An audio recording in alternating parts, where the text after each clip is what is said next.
Hi, and welcome to the section 2. Your website is always exposed to the external world, so it's very attractive target for an attacker and is under a constant danger. That's why you need special care to protect it. And that's exactly what we are doing in this section. Here is how we build our work. First, I demonstrate some dangerous attacks. I've already showed some of the attacks in my previous course, Cybersecurity Attack Red Team Activity.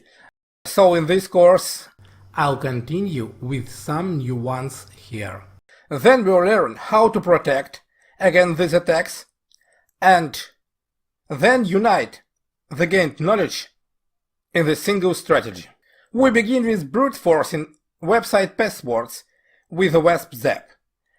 Actually, what is brute forcing? A brute force attack is a trial and error methods used to obtain information, such as a user password or personal identification number. In a brute force attack, automated software is used to generate a large number of consecutive guesses as to the value of the desired data. Brute force attacks may be used by criminals to crack encrypted data or by security analysts to test an organization's network security. That's a very sharp definition. But if to say simply, the brute force attack is when the attacker computer constantly hammers the victim computer until he gets inside. In this video, we try to crack a password by brute forcing attack. For that purpose, I will use OWASP ZAP vulnerability scanner as the attacker's tool and damned vulnerability web application as the target. For this demo, I use two virtual machines. The first one is Kali Linux in the attacker machine, and the second one is Metasploitable 2, where the damned vulnerable web application is located. So let's run our OWASP ZAP. As you remember, we can find it here: Application, Web Application Analysis, and OWASP ZAP. So we've got it running. And what we do next is to set it as a proxy in our browser. So let's run our Firefox. And here in the browser, you must check if it has this setting. Use proxy localhost and port 8080 for all URLs. As you can see, I use for that purpose Foxy Proxy Basic. It's very convenient, so you can download and use it too. Now it's okay to find our DVVA application. Here is the second virtual machine, Metasploitable 2. And if we type ifconfig command, we'll find out the IP of this machine. Here it is: 192.168.66.138. Of course, you should use your IP address. Now let's come back to our Kali Linux and go to this IP address. Of course, the IP address of your Metasploitable 2 machine. Here we can find DVVA. And first of all, let's come in. The username is admin and the password is password. Now we are inside, and when we are inside, we should do a couple of things. First of all, we go to brute force option. It's created specially to demonstrate such kind of attacks. Also, we can go to DVVA security and change the level security from high to low. This way our attack will be much faster. Let's come back to brute force option. And let's pretend we don't know the real username and password, and we just try to brute force this site.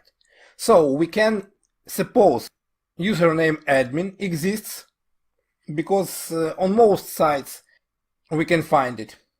So let's type admin, and for the password we type absolutely anything. We pretend we don't know the password, so we type, for example, anything. I type anything as the password. Yeah, great. I click login, and of course we got a message, a username and or password incorrect. That's exactly what we need for this attack. Now let's go to our OWASP ZAP. We can see here the IP address of our target and its DVA. Let's open it. Let's find vulnerabilities folder, go there, and here you can see the file get brute login password username. Let's right click on it.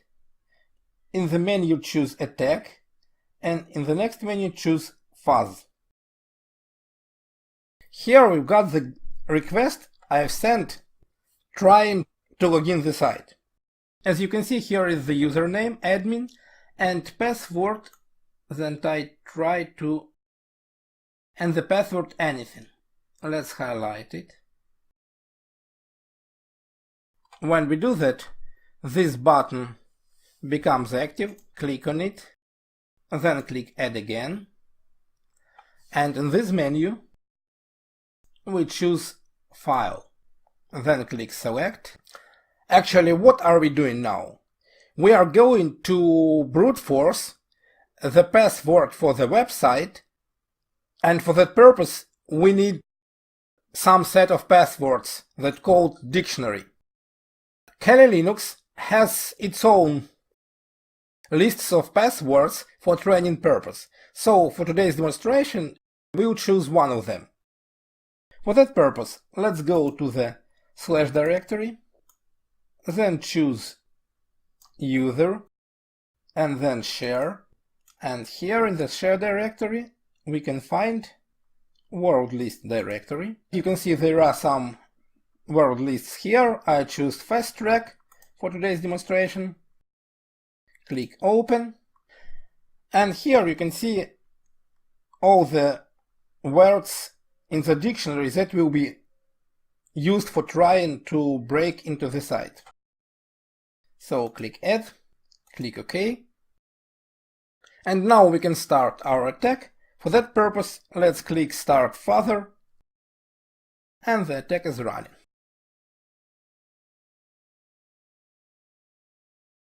And now we've got some results.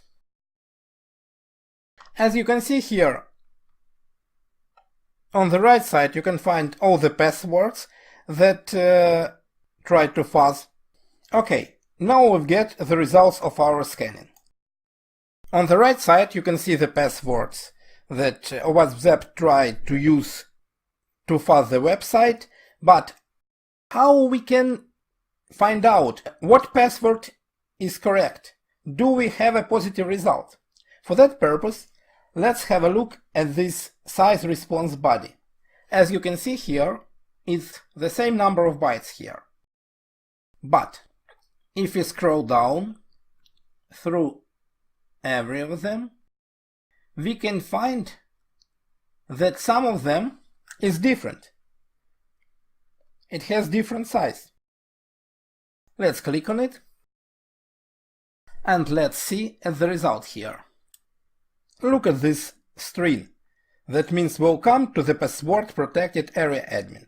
That means we have found the correct password. Of course, if you try it on a real world site, and by the way, you should do it only if you have written permission of the owner of the site for penetration testing, because what we do here is imitating a real-life attack. So be careful and never try it without permission. But when you try it on a real website, you of course won't find such welcome there.